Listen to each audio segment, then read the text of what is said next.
First, how do you fight or even explain the invisible machine? Imagine the future. A strange new weapon detonated high over a large city. No explosion, no visible destruction, but everything electronic within the range of this weapon dies permanently. Every electronic gadget in every home and office disabled. No computers, no TV, no life support systems in hospitals, no water supply, no heat, no lights. Truly a return to the Dark Ages.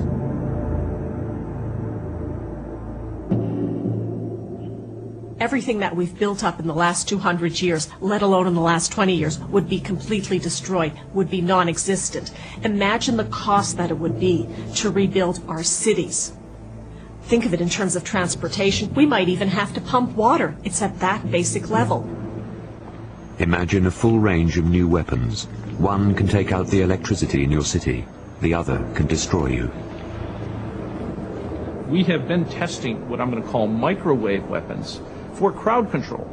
You can affect a large area by sweeping the beam and making sure that people are in the beam long enough to get a very nasty sensation of being cooked, which, to a very fine depth, they are. If you haven't heard about these weapons, it's no surprise. Their development has been secretive, and they sound more like science fiction than reality.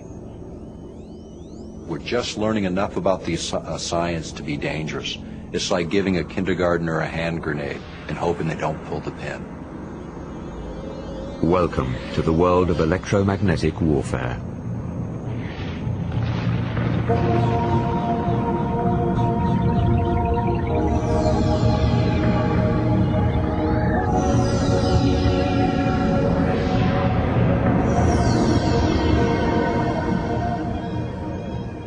Bell Island, Newfoundland, on the edge of the Atlantic. A uniquely quiet place until one Sunday morning in April 1978. As people made their way to church, a colossal bolt of energy shot straight out of the sky, blasting the peaceful island.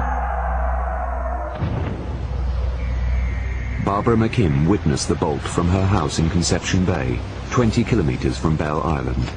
We heard this terrific, loud bang, boom noise. The house shook. The dishes rattled in the cupboards. We ran to the living room window and looked out in time to see an oval-shaped object that was moving very, very quickly, and it just seemed to leave a bit of a trail behind. It was quite loud, quite deafening. There was no wobbly movement or anything, no, it was just a trajectory that was heading toward, as we thought at the time, the ocean, but subsequently it did land on the island, yeah.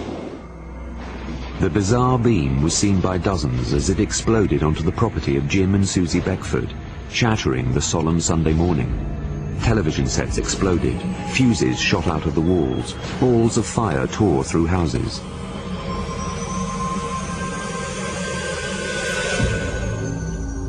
Yes, I was on Bell Island, April 2nd, 1978. Steve Parsley, neighbour and son-in-law of the Beckfords, had just left the barn when the bolt struck. When we looked there through the door and seen, all we could see was dust and ore dust, everything else gone. It's where all the shed blowed up, I suppose, and the barn blowed up. But it's an awful blast. Satellites registered light emissions equivalent to those of a 10-megaton blast, making it one of the biggest emissions in history.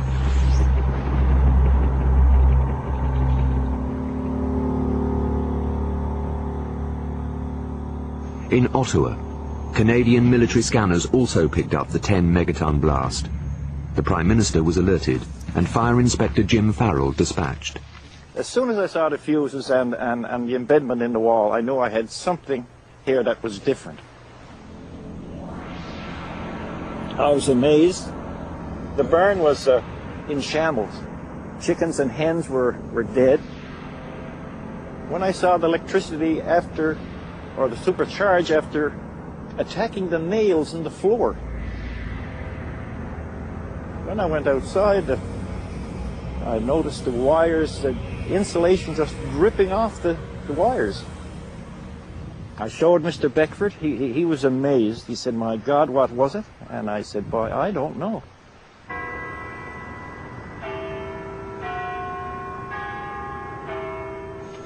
While the military investigation continued, the intelligence branch of the RCMP decided to launch their own inquiry. We had reports from across the Conception Bay here of people that reported seeing objects fall on the island and that. So we checked that out. I ruled it as an electrical, possibly lightning or ball lightning, and that's how we concluded our file. It wasn't a lightning strike. It was a boom of a ray. It was something like I would see in a James Bond movie. Lightning, I don't think this blast up here, you know, we came from God knows where, investigating them. So it seems like it was, you know, it was more than lightning.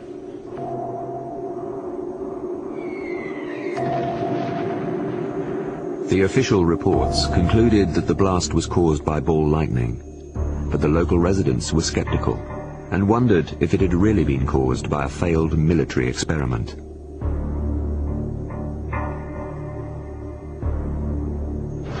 This was 1978, and given the Cold War climate, speculation and fear were rampant. Russia and the Americans were protecting and developing their nuclear arsenals. Reason enough for fear. But what wasn't known about was the developing and testing of a very new and secret wave of weapons.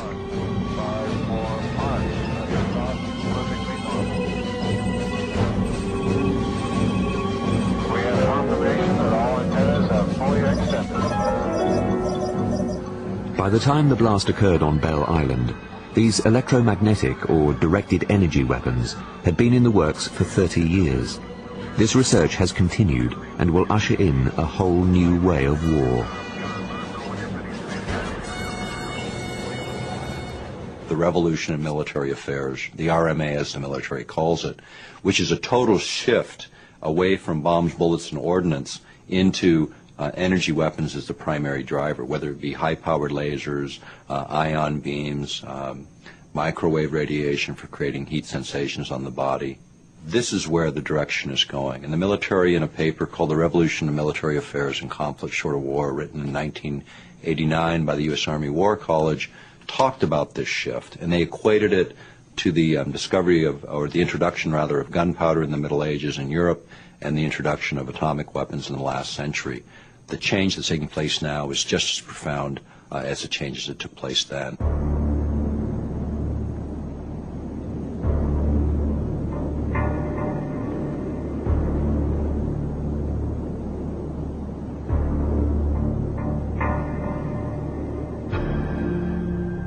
It has been said that the history of mankind is the history of war.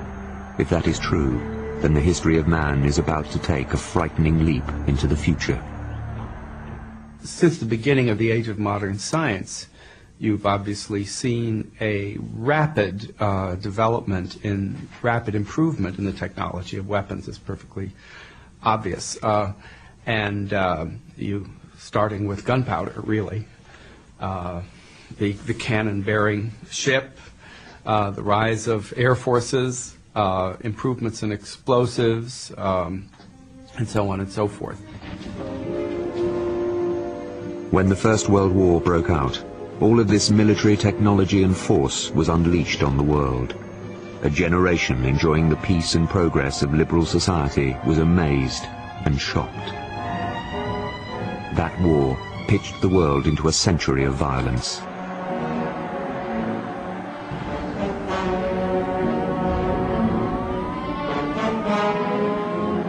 This ascending curve of technical capacity to unleash violence, of course, reached its absolute apogee with the appearance of the nuclear weapon. This really brought to a culmination a tendency that had begun, way back in the Stone Age, when the first human being picked up a bone and started beating his rival. It really began there and continued all the way to the nuclear weapon. The prospect of mutually assured destruction might have kept the superpowers in check, but it did nothing to slow weapons development. As the 21st century unfolds, the same technology that gave us the benefit of cell phones, microwaves, and remote control is now being applied to a completely new array of powerful weapons. A development veiled in secrecy until a certain New York Times reporter started digging. Well, the New York Times wanted to do a story on the new frontiers of military technology, and we have done a lot of work previously on what have been called smart bombs and the satellite-guided munitions. We really wanted to find really what the next frontier was. And I did some reporting, talking to some military analysts that I know, and also some people actually in the investment community who follow companies that make their money off government contracts, and they mentioned to me this whole new category of weapons known as directed energy or electromagnetic weapons. And that's really how we found out about it. And then we started doing some reporting, and one of the hard things about it was that the government really didn't want to come forward with a lot of information. Most of these programs still remain secret or classified. Manufacturers are now developing a full range of electromagnetic weapons which pack an invisible wallop, hundreds of times more powerful than the electrical current in a lightning bolt. One can blast enemy missiles out of the sky. Another can be used to blind soldiers on a battlefield. Still another to control an unruly crowd by burning the surface of their skin. If detonated over a large city, an electromagnetic weapon could destroy all electronics in seconds. Though their effects may be different, they have one remarkable feature in common. They all use directed energy to create a powerful electromagnetic pulse. What is an electromagnetic pulse weapon? Actually, you can think of it, probably too simply but not terribly inaccurately, as a lightning bolt on steroids. Right now, an electromagnetic pulse from a lightning bolt is a pretty crude club. The wavelength is way too long. So ideally, what you would like to do is shift the energy of the electromagnetic pulse from the long wavelength of a lightning bolt down into a microwave. Now, what is a microwave? Microwaves are all the waves between a meter and a millimeter. Now think of how well that couples with everything in our society, because almost everything we use electronically fits between a meter and a millimeter. If you look at a standard electromagnetic device that's made to read electromagnetic pulses like your cell phone, here's an antenna. It's actually made to absorb electromagnetic radiation. It's just not designed to take the power of the pulse of an electromagnetic weapon. These electromagnetic weapons can be used to destroy basically anything with a chip in it. Not only communication systems and devices, but power systems, television and radio systems. Even most cars these days have an electronic ignition in them. And if they were deployed in the relevant place, in our society now, and in many countries, anything with a chip in it could be disabled.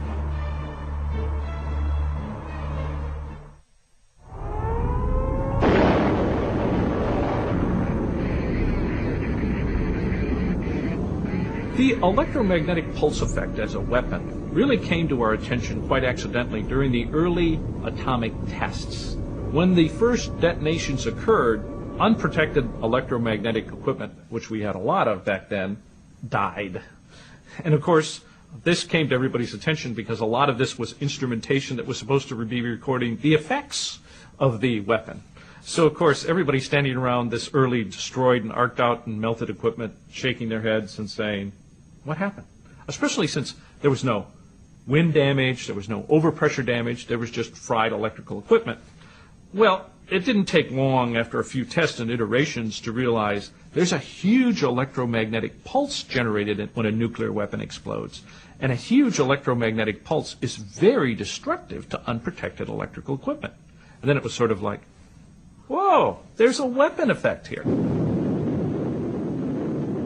So early in the 50s, at Los Alamos, where they were doing this high-level nuclear work, they said, what about just creating this electromagnetic pulse? And that's where the early work was done on trying to figure out a way to convert explosive energy into electrical energy. And since that time, we've had laboratories and an active research program that's been spending its time develop electromagnetic and high-energy microwave weapons. The Los Alamos lab in New Mexico, the birthplace of the atomic bomb, and an area controlled by the Department of Energy and the Department of Defense. Signs warn visitors that roads may be closed at any time without warning. It's hard to believe that this forbidding place could have any connection to tranquil Bell Island in Newfoundland. But in 1978, they were linked, when defense satellites picked up a light emission far more powerful than that of the Hiroshima bomb.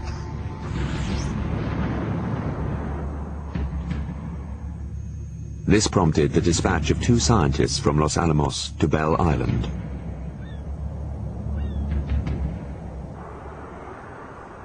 Within 24 hours, 2 investigators, John Warren and Robert Freeman, appeared on the remote island. The arrival of 2 visitors from an American weapons lab surprised the residents of Bell Island.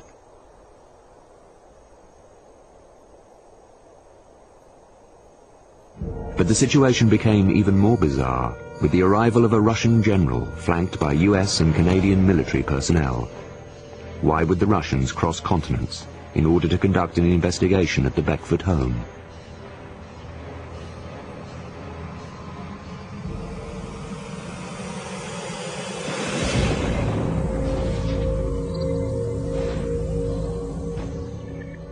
Military personnel from Canada, from the United States, as well as from Russia, were here over the next period of time down into the area. They came to the office and wondered if we had anything different than what they had obtained themselves, which we didn't. We shared stories. However, that's all. They didn't share any of their findings with us. I gave them exhibits that I had seized. They placed the exhibits in a metal box which was properly locked and secured. They were very secretive. If they wanted to discuss anything, they said, "Excuse us for a moment," and they went a distance and they wrote down notes. And they'd come back and they'd interview me again. Why did Cold War enemies rush to Bell Island to investigate a lightning strike? Maybe it wasn't a lightning strike at all, but as some newspapers and scientists speculated, the result of some military experiment gone terribly wrong.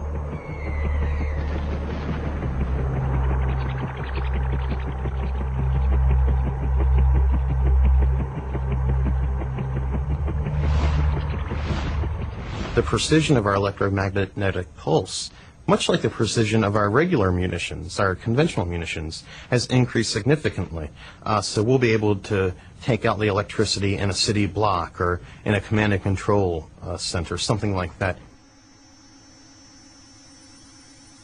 If we were looking at what an electromagnetic pulse might look like, if you could see it, it would be sort of like when you see in the cartoons when there's a pulsating cone of energy that comes out of something, that comes down from the line of sight. That would kind of be like what an electromagnetic pulse would visualize like, if you could visualize it.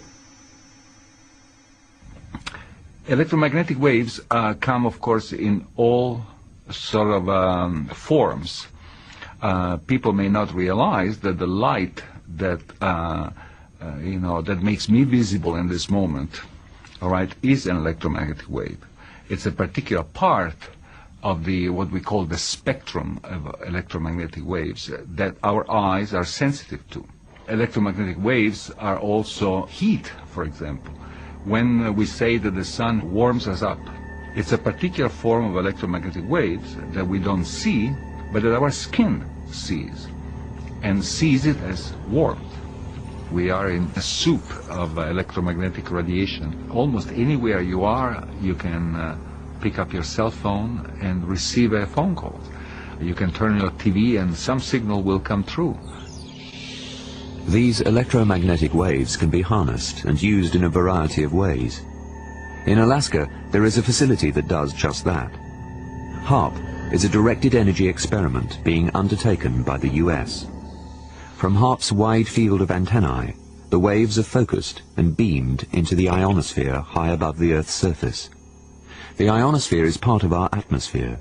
It contains electrically charged particles and acts like a mirror, reflecting radio waves back to Earth.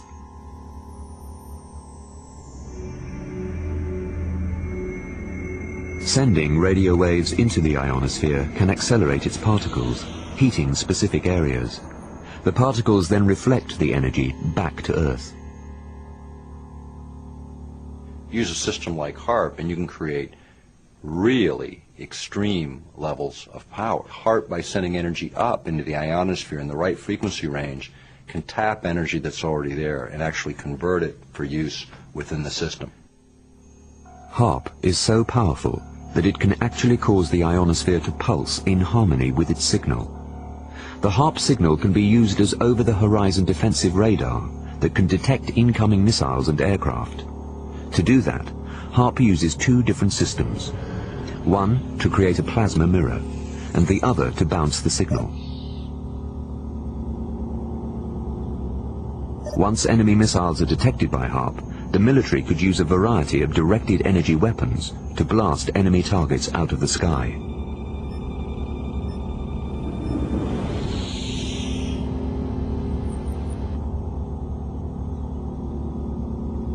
HARP is a acronym actually for High Frequency Active Auroral Research Project. It started with Dr. Bernard Eastland's really a visionary approach to missile defense, looking for a way to really deal with the threat of intercontinental ballistic missiles from either rogue nations or our traditional adversaries. Basically, the antenna, as originally conceived, was to be big enough and powerful enough to make major modifications to the ionosphere. This was all done at the height of the Cold War, and my focus was on defense against a major Russian missile attack. The plan was to make a shield over Canada, over the United States, over the whole world, which a missile could not penetrate. While the Americans were developing this technology, the Russians were conducting similar experiments. Some speculated that the Belle Island blast was the result of Soviet testing of directed energy weapons. The theory was that Belle Island had acted like a giant magnet. The place contains vast underground iron ore deposits and abandoned mines laced with miles of copper piping. The belief is that an electromagnetic signal passed over the island in 1978 and was drawn down by its magnetic field.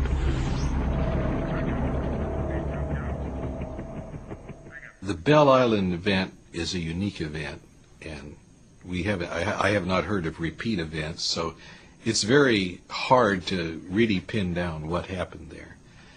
But the types of things that might have occurred involved high voltages, involved electrically conducting paths through the atmosphere, and a fully developed antenna, as I was describing, would probably allow you to induce voltages in pipelines, to do things that could create high voltages. In terms of Belle Island, you know, I can't speak specifically to the events that may have occurred there and did occur there in terms of connecting it clearly to a transmitter like HARP. But let's talk about some of the things that you could expect to see from these kinds of technologies being deployed. One of the big issues is what happens if the signal coming off the ground that gets focused up into the ionosphere acts as a conductive shunt. In other words, like a copper wire being plugged in to a power source. This energy then would act as sort of a conduit to draw energy off of the ionosphere. Now, what would that do? You would create the biggest bolt of lightning you've ever seen in your life, striking the Earth 40 times a second until all that energy was discharged.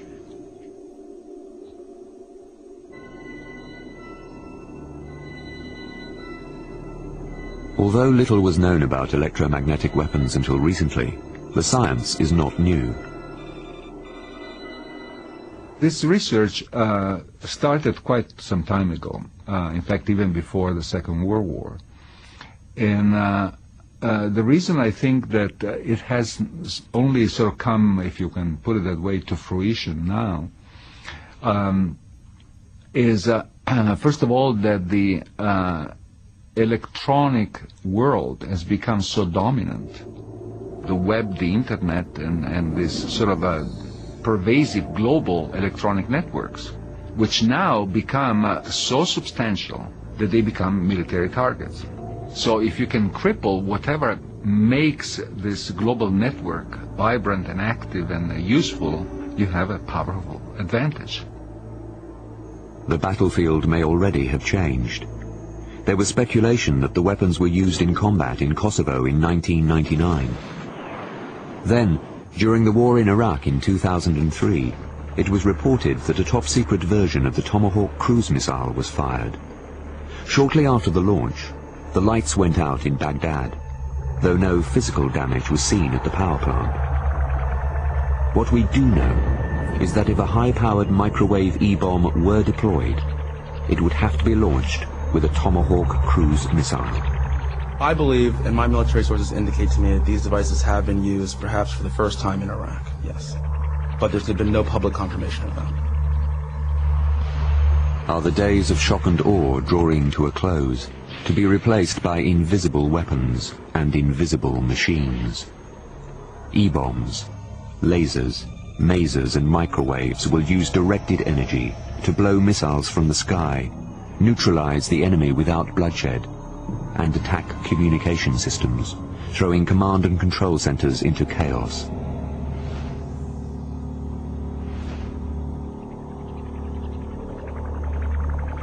Unlike conventional bombs, the E-bomb will turn over and go point down on the target.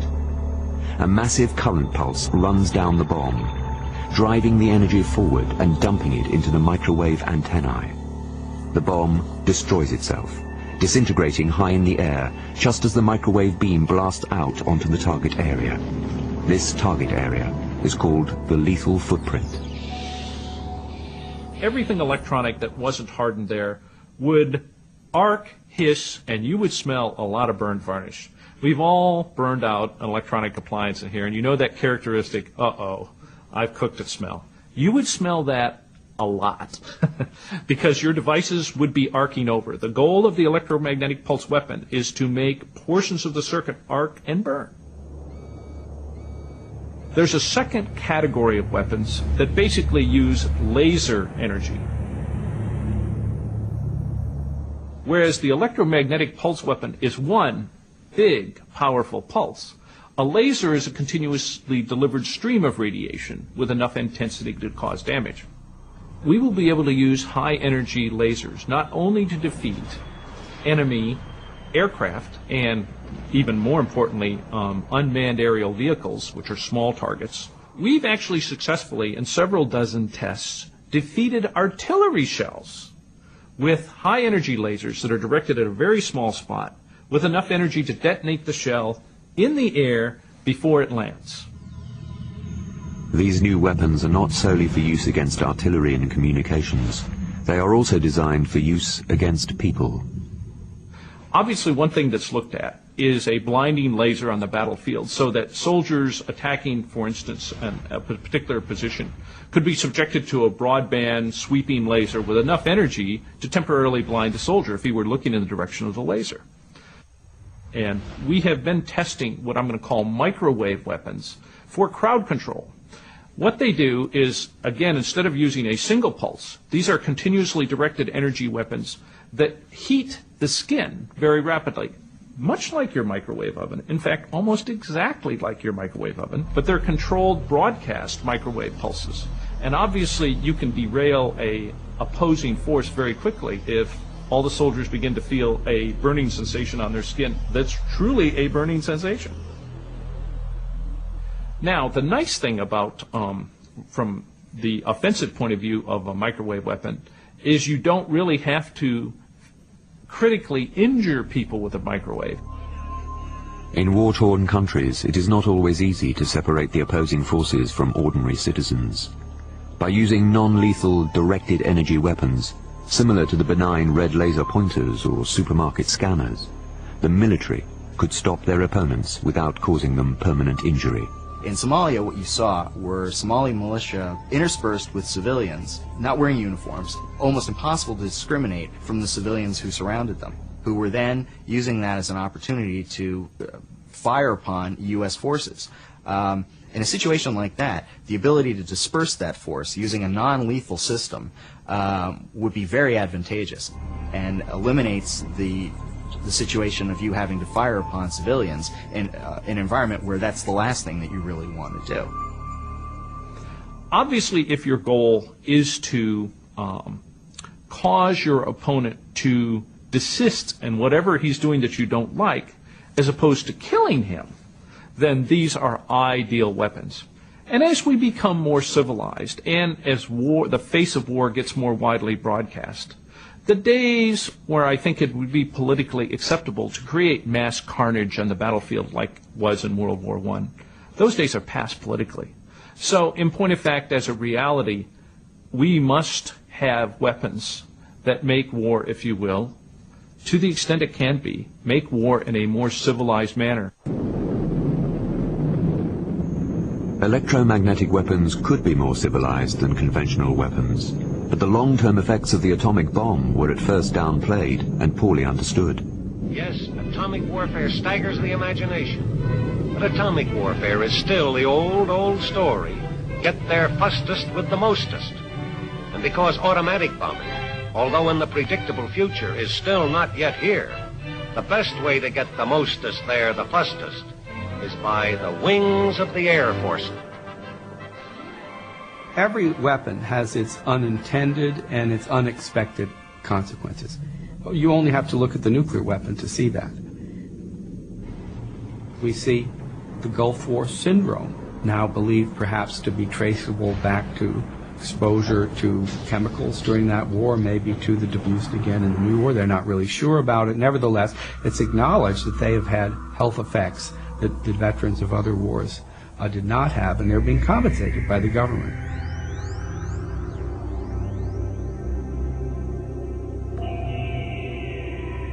The government may know more than the rest of us about the potential health effects of these sorts of systems. We do know that the Air Force has a human systems laboratory where they have been researching what these devices could potentially do to humans. That research has not yet been made public. Theoretically, these weapons are meant to affect electronics without hurting humans, but obviously it will take years and years until we truly know all the health ramifications of how these weapons operate. These weapons work with directed energy, much like harnessing the power of an overcharged lightning bolt. When the blast occurred at the Beckford home, it was difficult to assess if the mysterious phenomenon had human consequences. Neighbors said Susie Beckford was never the same again. It may be a coincidence, but 4 months after the event, she died. Her death certificate cited heart failure as the cause of death.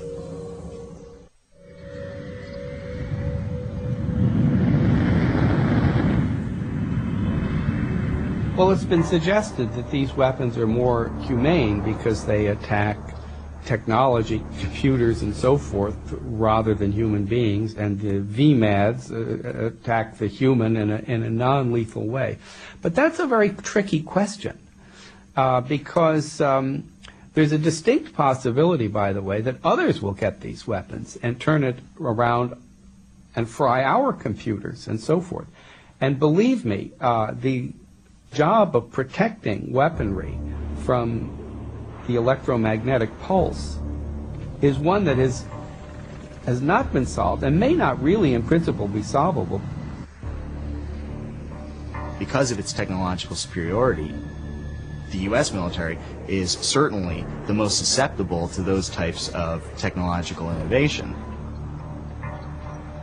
And that's why other countries who realize they can't take the U.S. military on in a fair fight are interested in developing these types of things because they think it's going to help them to even out the playing field. With every generation and every war, we witness new and improved ways to kill people. The atomic bomb of the Second World War, napalm in Vietnam, smart bombs in Desert Storm. America stands ready to stun the world with a vast array of powerful new weapons, and other countries are lining up for this new electromagnetic arms race. I don't know who has electromagnetic pulse weapons like the ones that we are developing. The reality is probably countries like China and Russia. Both do have very advanced military technology. China, for example, is at the upper tier of laser technology and things like that. So, I think those are the three countries who will develop this technology. Perhaps India might be able to do it. Because these electromagnetic weapons are so new, they are not controlled by treaties that cover conventional weapons. The United States has plans to build a missile defense shield over Canada's north to shoot down incoming ballistic missiles. This could lead to the deployment of electromagnetic weapons in space and unleash forces too powerful to control. I became interested in the Space Preservation Act and in developing the Space Preservation Act when I learned that our administration in Washington was looking at a program called Vision 2020. And Vision 2020 actually is a program for the United States to dominate the world from outer space. Now, I love America, and I'd like to say that we're number one. But let me tell you something. We don't need to be number one in weapons in space. The Department of Defense has been working at a facility in Alaska, which is doing research into effects of electromagnetic frequencies in the ionosphere. And that facility, which is called HAARP, has raised concern among many individuals about how this research would be applied. For example, we know that, according to some of the research, as these energy pulses are directed into the ionosphere, they can have somewhat of an effect. What kind of negative effects remain to be seen. Electromagnetic pulses could punch holes through the ionosphere and destroy one of the Earth's protective layers in the same way that pollution depletes the ozone layer. Some people I know have worried about messing with the ionosphere. And I think that needs a lot of investigation, because at the time we were looking at something that could be used to defend us. 6,000 nuclear warheads looking at you kind of trump just about every other thing you might want to look at. But if they ever wanted to build this antenna as big as I was talking about, then you really need to look at side effects. A weapon can be used for protection, it can be used for deterrence, it also can be used for naked aggression. Just like the scientists that were involved in the Manhattan Project, at the end of the day, we're not responsible for where those devices were used. That decision was made by political authorities. The people involved in the development of these systems are by and large scientists at heart, and the decisions about how these devices will be used will be made by military and political officials. There are several acts on the books of both the United States and, of course, the United Nations that deal with the preservation of space and not using it for nuclear weapons platforms. But I don't think there's much in the way of verbiage addressing non-nuclear conventional weapons platforms in space. And as our recent decision to abandon the anti-ballistic missile treaty I think clearly demonstrates, when we develop a technology that we think we can validly employ to defend the United States, forget the treaties. We are going to defend ourselves. We are going to change the treaties to be consistent with what technology now permits us. That's just going to happen. Since 9/11, the temperature of the country has changed. I mean, to a very strongly pro-military view of the world. And at the same time, the risks or things that were thought of even a couple of years ago as things we wouldn't take, risks we wouldn't take, now people are more willing to take them in exchanging what they think is safety, security for their own personal liberties and use of new technologies that might have other impacts that are unanticipated. Directed energy is such a powerful technology, it could be used to heat the ionosphere to turn weather into a weapon of war. Imagine using a flood to destroy a city, or tornadoes to decimate an approaching army in the desert.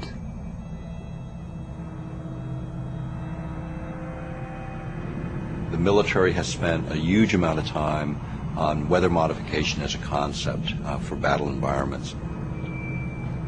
Most people don't know, but the United States signed treaties with the former Soviet Union and 60 other countries in the mid-1970s where we agreed not to use geophysical manipulation as weapons of war. Presently, the treaties only allow us to do that within the boundaries of our own country. The reality is you can't contain weather by artificial boundaries. Should we worry when America says it wants to reopen weather modification treaties? What kind of nightmare would be unleashed if we continue along this path? Although we tend to think of weapons in the context of war, police and the military have often used pepper spray, tear gas and water cannons to control unruly civilians.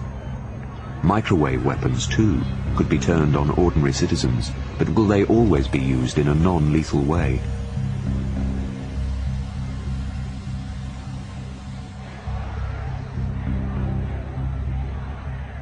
The theory is that you can do this in such a way that you can cause the discomfort, but without causing any permanent damage. That's a question, and it's a serious question. And the follow-on question to that is, if you can control it is one thing, but what happens if you decide you don't want to control it? What happens if you decide that this is a technology that you want to use as a lethal weapon? That's an issue that's going to have to be dealt with. You know, the last time burning was used as a way to control behavior was in the Middle Ages, when we used to burn people at the stake. It was decided it was kind of inhumane. Yet we're going back to that exact thing. If there's one thing we've learned since the initial development of atomic weapons 60 years ago, it's that governments will try to make these devices as powerful as possible, in general. Hopefully never to be used. Hopefully to be a deterrent.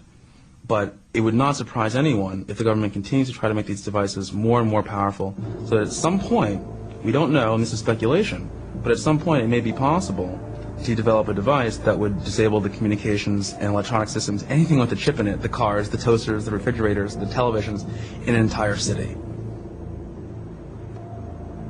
If an electromagnetic pulse went off over a city, basically all the electronic things in your home would wink and go out, and they would be permanently destroyed. We're going to go back to the 1800s. With this kind of a society, we are not going to have refrigerators, dishwashers, and dare I say even a microwave. We're not going to have cell phones, telephones, and we're going to not have any form of communication as we know it.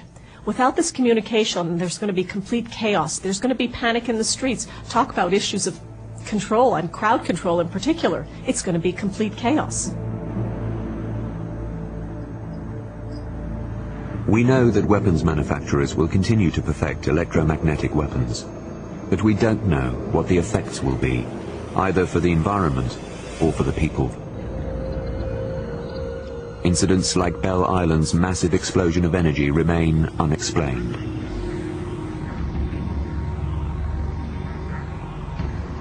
Many believe that it was the result of a failed military experiment. Why else did a Russian general and Los Alamos scientists rush to the scene? One popular theory was that Russia was attempting to beam an electromagnetic signal to Cuba, but the signal was pulled down because the island's iron ore deposits and miles of underground copper piping acted like a magnet. Others insist that the beam was caused by a massive solar flare, and there is also the theory of ball lightning.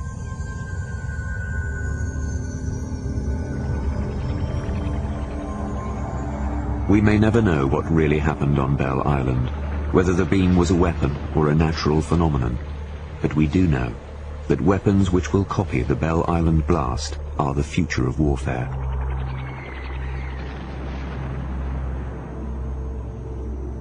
What if the colossal blast had landed not on tranquil Bell Island, but on bustling Toronto or New York?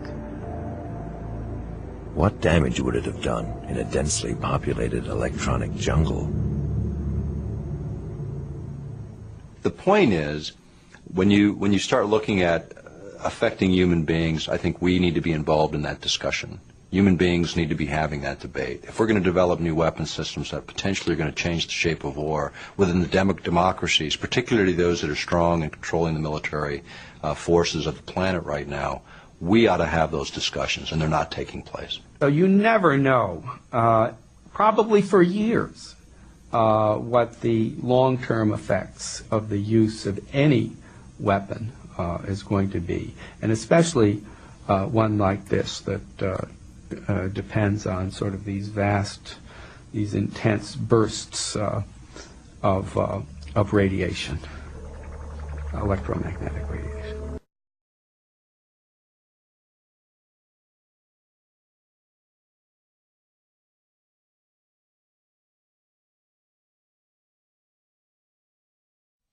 First, how do you fight or even explain the invisible machine?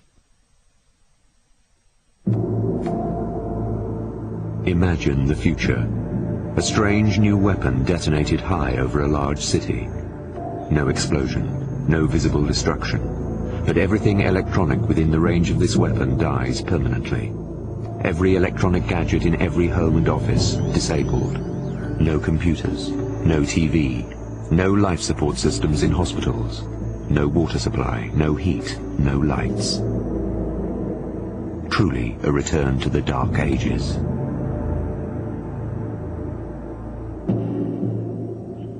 Everything that we've built up in the last 200 years, let alone in the last 20 years, would be completely destroyed, would be non-existent. Imagine the cost that it would be to rebuild our cities. Think of it in terms of transportation. We might even have to pump water. It's at that basic level. Imagine a full range of new weapons. One can take out the electricity in your city. The other can destroy you. We have been testing what I'm going to call microwave weapons for crowd control. You can affect a large area by sweeping the beam and making sure that people are in the beam long enough to get a very nasty sensation of being cooked, which, to a very fine depth, they are. No, it was just a trajectory that was heading toward, as we thought at the time, the ocean, but subsequently did land on the island. Yeah. The bizarre beam was seen by dozens as it exploded onto the property of Jim and Susie Beckford, shattering the solemn Sunday morning. Television sets exploded, fuses shot out of the walls, balls of fire tore through houses.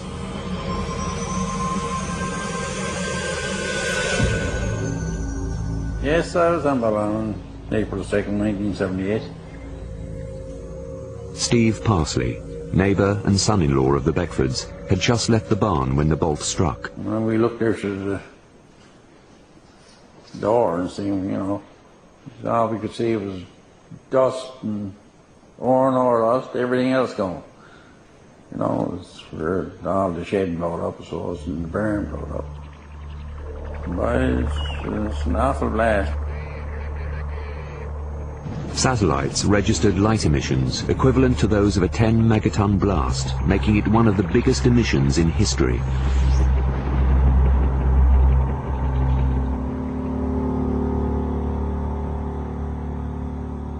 In Ottawa, Canadian military scanners also picked up the 10 megaton blast. The Prime Minister was alerted, and Fire Inspector Jim Farrell dispatched. As soon as I saw the fuses and the embedment in the wall, I knew I had something here that was different. I was amazed. The barn was in shambles. Chickens and hens were dead. When I saw the electricity after, or the supercharge after attacking the nails in the floor. When I went outside, I noticed the wires, the insulation just dripping off the wires. I showed Mr. Beckford. He was amazed. He said, "My God, what was it?" And I said, "Boy, I don't know."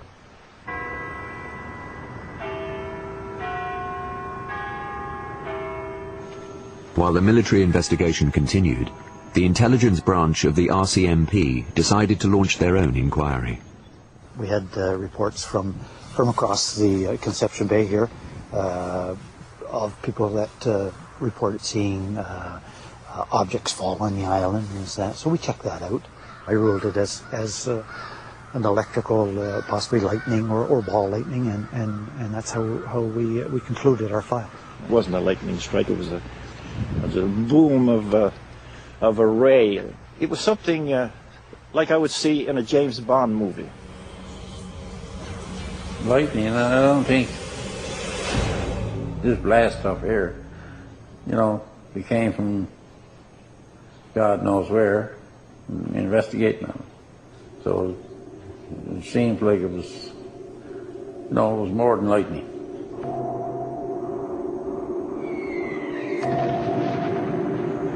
The official reports concluded that the blast was caused by ball lightning, but the local residents were skeptical and wondered if it had really been caused by a failed military experiment.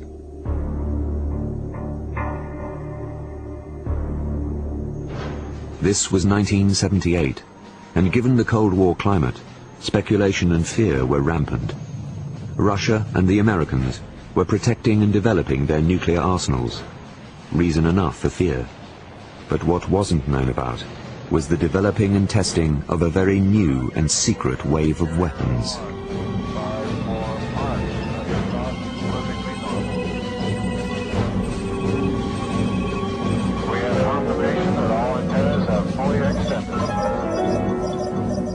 By the time the blast occurred on Bell Island, these electromagnetic or directed energy weapons had been in the works for 30 years. This research has continued and will usher in a whole new way of war.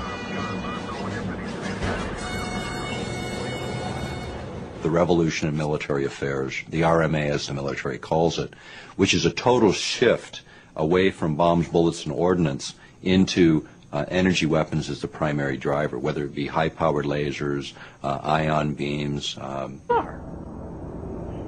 If you haven't heard about these weapons, it's no surprise.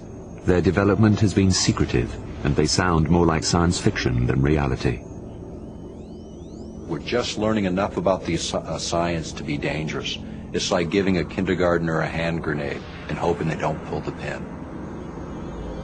Welcome to the world of electromagnetic warfare.